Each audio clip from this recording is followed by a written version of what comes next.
வணக்கம். கலைச்செல்வி சாமியே வழக்கறிஞர். இன்னைக்கு இருக்கிற இளம் பெண்களிடம் இந்த திருமணத்தின் மீதான ஒருவித பயம் காண முடிகிறது. திருமணத்தில் ஆர்வம் எந்த அளவுக்கு இருக்கோ அந்த அளவுக்கு பயமும் இருக்கு. சோ இவங்களுக்கு ஒரு விஷயத்த நான் கிளாரிஃபை பண்ண விரும்புறேன். திருமணம் என்பது உங்க வாழ்க்கையோட அடுத்த கட்டம். இங்க நீங்க இன்வெஸ்ட் பண்ண வேண்டியது உங்க டைம் அண்ட் எனர்ஜியை தானே தவிர மணியே இல்ல. திருமணத்துல உங்க பணத்தை வாரி செலவு பண்றதால உங்களுடைய பகட்டு தான் உயரமே தவிர அன்பு பாசம் எல்லாம் உழைக்காது. பணத்தினால உருவாகும் அன்பு பாசம் நிலைக்கவும் நிலைக்காது.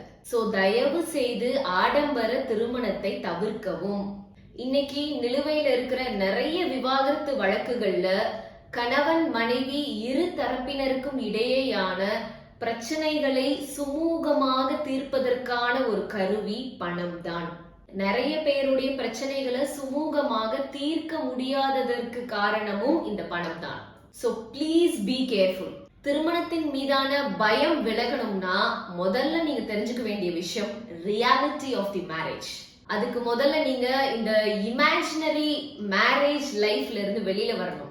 அதாவது நான் இங்க இமேஜினரி மேரேஜ் லைஃப்னு குறிப்பிடுறது சினிமால, சோசியல் மீடியால, ரீல்ஸ்ல வர மாதிரியான திருமணங்கள் மட்டுமல்ல. நம்ம பார்க்கிற எல்லோருடைய மேரேஜ் லைஃப் மாதிரியே நமக்கும் அமையணும்னு எதிர்பார்க்கிற எல்லாமே இமேஜினரி தான். அது பாசிட்டிவாகவும் இருக்கலாம், நெகட்டிவாகவும் இருக்கலாம். நம்ம அம்மா அப்பா சண்டையே போடாம இருக்கிறதால நமக்கும் அப்படி ஒரு லைஃப் அமையும் அப்படின்றதுக்கு எந்த உத்தரவாதமும் இல்லை. சேம் டைம் நம்மோடு இருக்கிற எல்லா நண்பர்களுக்கும் திருமணமான உடனே சீக்கிரமா டைவர்ஸும் ஆகிடுச்சே அப்படின்றதுக்காக நமக்கும் அப்படி ஆகிடணும்னு எந்த அவசியமும் இல்லை. இங்க இப்ப இந்த சொசைட்டில நிறைய விதமான திருமண வாழ்க்கை முறைகள் நடைமுறையில் இருக்கு. நான் எந்த ஜாதி மதம் சார்ந்த திருமண முறைகளை பத்தியும் நான் இங்க சொல்லல. அதுக்கெல்லாம் அப்பாற்பட்ட நிறைய விதமான மேரேஜ் கல்ச்சர் இங்க இருக்கு. இதுல நம்ம எதை சூஸ் பண்ண போறோம், நமக்கு எது ஃபிட் ஆகும்ன்றதுல முதல்ல தெளிவா இருக்கணும். அப்பதான் எந்த வகையான திருமண முறையில எந்தெந்த வகையான சாதக பாதகங்கள் இருக்குன்னு தெரிஞ்சுக்க முடியும். First type family system.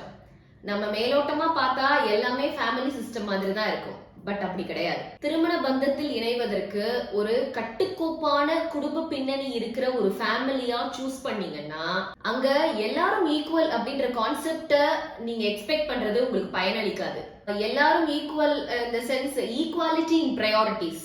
சிம்பிளா சொல்லணும்னா the worst form of inequality is to try to make unequal things equal. எங்க மாமியாருக்கு அந்த வீட்டுல இருக்கிற இம்பார்ட்டன்ஸ் நான் திருமணமாகி போன உடனே வருஷத்திலே எனக்கும் அதே மாதிரி கிடைக்கணும்னு எதிர்பார்த்தா அது நிச்சயமா நடக்காது. உங்களுக்கு அந்த ஃபேமிலியில ரெகக்னிஷன் கிடைக்கணும்னா நீங்க எந்த அளவுக்கு எஃபர்ட் போடுறீங்களோ அந்த அளவுக்கான பலன் நிச்சயம் கிடைக்கும். அதுக்காக கழுத மாதிரி பொதி சுமக்கிறதும் வேலைக்காகாது. Smart work is very important. Type 2. எனக்கு இந்த மாமனார் மாமியார் நாத்தனார்னு எந்த பிக்கல் புடுங்களும் இருக்கக்கூடாது. நான் மேரேஜ்க்கு அப்புறம் என் ஹஸ்பண்டோட தனியா தான் இருக்க போறேன்னு நினைச்சீங்கன்னா முதல்ல அதுக்கு தகுந்த பார்ட்னரை சூஸ் பண்ணுங்க. முழுக்க முழுக்க தன் குடும்பத்தை டிபெண்ட் பண்ணி இருக்கிற ஒரு பர்சனா பார்த்து சூஸ் பண்ணிட்டு கல்யாணம் பண்ணி உள்ள போய்க்கலாம், அதுக்கப்புறமா கொஞ்சம் கொஞ்சமா சொல்லி வெளியில கூட்டிட்டு வந்துடலாம்னு நினைச்சா நாளைக்கு அதுவே பெரிய பிரச்சனையில போய் முடியும். Same time after marriage husband and wife ரெண்டு பேரும் ஜாயிண்ட் ஃபேமிலியில இருந்துட்டு பின்னாடி ரெண்டு பேரும் தனியா போக வேண்டிய சூழ்நிலை வந்துட்டா, ஆர் ஆரம்பத்துல இருந்தே நாங்க ரெண்டு பேரும் தனியா தான் இருக்க போறோம் அப்படின்னு முடிவு எடுத்துட்டீங்கன்னா அங்க நீங்க ரெண்டு பேரும் சேர்ந்து ஒரு நியூ ஹோம் செட்டப்ப உருவாக்க போறீங்கன்னு அர்த்தம். சோ இங்க நீங்க இவ்வளவு நாள் உங்க பேரண்ட்ஸ் வீட்ல ஃபாலோ பண்ண விஷயங்களை தாண்டி புதுசா ஒரு சிஸ்டமா உருவாக்க போறீங்க. அப்போ அதுக்கு பொறுமை ரொம்ப ரொம்ப அவசியம். For example husband and wife இவ்வளோ நாளும் உங்க பேரண்ட்ஸ் வீட்ல 9 மணிக்கு எழுந்து ரெண்டு பேரும் ஃப்ரெஷ் அப் ஆகி சாப்பிட்டுட்டு உடனே ஆஃபீஸ் கிளம்பிடுவீங்க. சோ இங்க செப்பரேட் டெனமெண்ட்ல நீங்க ரெண்டு பேரும் மட்டும்தான். சோ நீங்க உங்க பேரண்ட்ஸ் வீட்ல இருந்த மாதிரி இங்க கண்டிப்பா இருக்க முடியாது. சோ ஹஸ்பண்ட் என்ன நினைப்பாரு, நம்ம ஒய்ஃப் எல்லாத்தையும் பாத்துக்குவா, நம்ம வீட்ல இருந்த மாதிரி எங்கேயும் ஜாலியா இருக்கலாம்னு நினைப்பாரு. வைஃப் என்ன நினைப்பாங்க, நம்ம ஹஸ்பண்ட் எல்லா விஷயத்திலயும் நமக்கு சப்போர்ட் பண்ணுவாரு, சோ நம்ம சமாளிச்சிடலாம்னு நினைப்பாங்க. இதை செயல்படுத்த ஆரம்பிக்கும் போதுதான் பிரச்சனைகளே.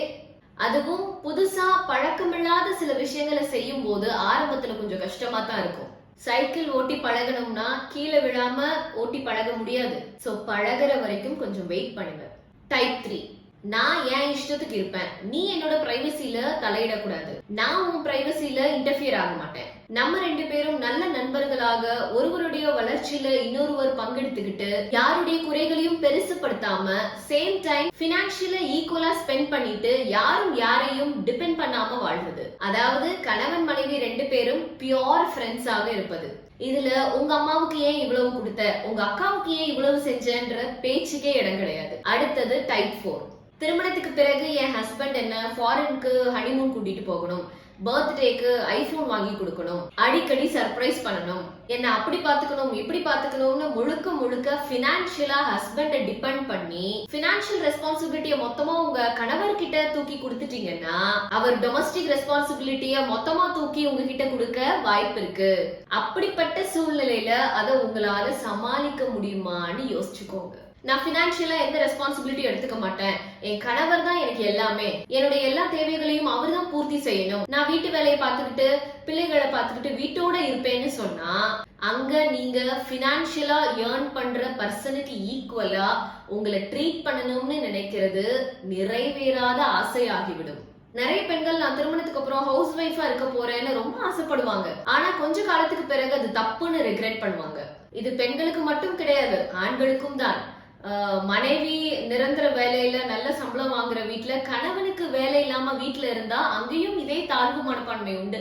அடுத்தது டைப் 5, நானும் எல்லார் மாதிரியும் மாமனார் மாமியார் நாத்தனார் கொழுந்தனார்னு சுற்றும் சூழ வாழணும்.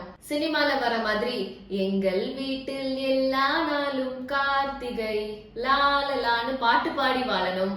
ஒரு கல்யாண காட்சினா மொத்த குடும்பமும் ஒண்ணு சேர்ந்து கூட்டமா இருக்கணும். அந்த கூட்டத்திலேயே நானும் என் ஹஸ்பண்டும் தான் மாசா இருக்கணும். எஸ்பெஷலி என் ஹஸ்பண்ட் என்னோட அம்மா அப்பா அக்கா அண்ணன் தம்பின்னு என்னோட உறவுகளோட ஒன்னா இருக்கணும். அவங்களுக்கு ஒரு உதவினா என் கணவர் பொறுப்பெடுத்து முன்ன நின்னு செய்யணும்னு ஆசைப்பட்டா இதே மாதிரியான ஆசை உங்க கணவருக்கும் இருக்கும்னு முதல்ல புரிஞ்சுக்கணும். சோ உங்க மாமனார் மாமியார் நாத்தனார்னு குடும்பத்துல இருக்கிற எல்லாரும் ஆளுக்கு ஒரு விதமா தான் இருப்பாங்க.